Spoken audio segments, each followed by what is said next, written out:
Taigi sveiki, sugrįžę prie mano video ir šiandien jokių slėpynių išgydymas gyvūnų. Tai aš su pusseserė pas močiutę žaidžiam su jogo kamuoliu, ne? Ėjom ten, nuridėjo kamuolys ir pamatėm bitę. Tai jinai neskrido nuo mūsų, tai mes auginam ją dabar. Jinai vargšelė ten su medum. Tai mes bandom išgydyti ją.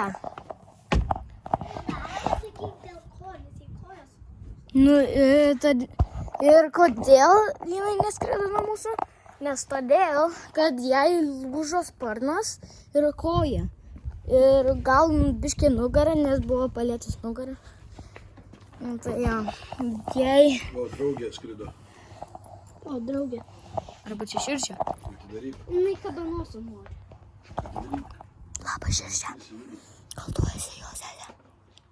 Sakyk tu man.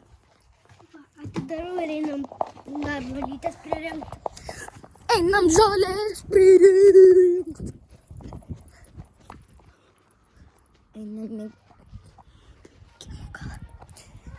Bet iš tikrųjų ten, kaip mes galėjome įkalinti bitę, aš galvoju, kad jinai nuskris.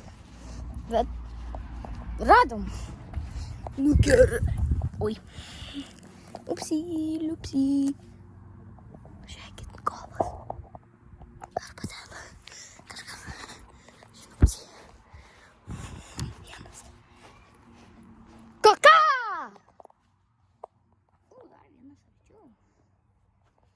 Viskas gerai. Tu gaidūna.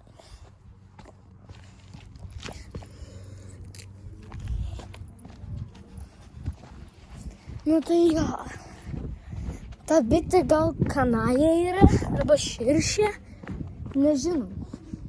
Bet iš tikrųjų yra bitė arba kanaja arba širšė. Mes nežinom.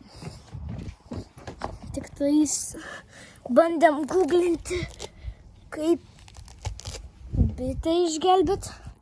Ne, radom kaip kodėl tai kalbiš?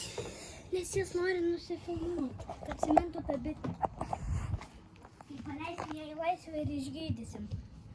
O ne. Nebėg.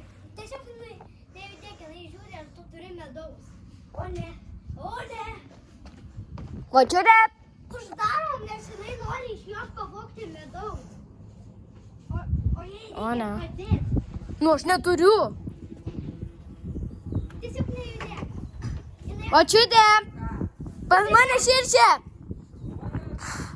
Užsimerk, nieko nedaryk, jinai tavo įgels. Tiesiog užsimerk, kad jeigu papultų į akį. Ką? Nu padėk, nu!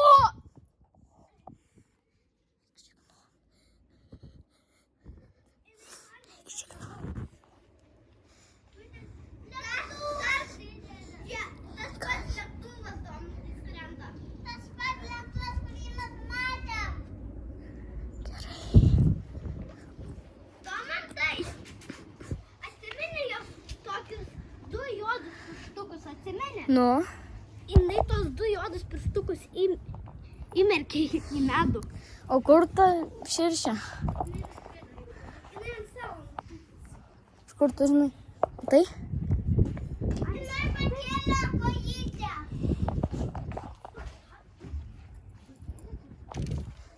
Jau. Reikia šį. Rimtai? Bet aš tikrai neįsiu į lauką, nes durnelė širšė. Nu tai gerai, jeigu norite gyvūnų išgydymo dar, tai mes ieškosim daugiau, gal skruzdėlių surasim ir išgydysim. Tai jeigu norite dar, spauskit like ir subscribe ir viso gero komentuokit. Noriu dar gyvūnų išgydymo, tai ate.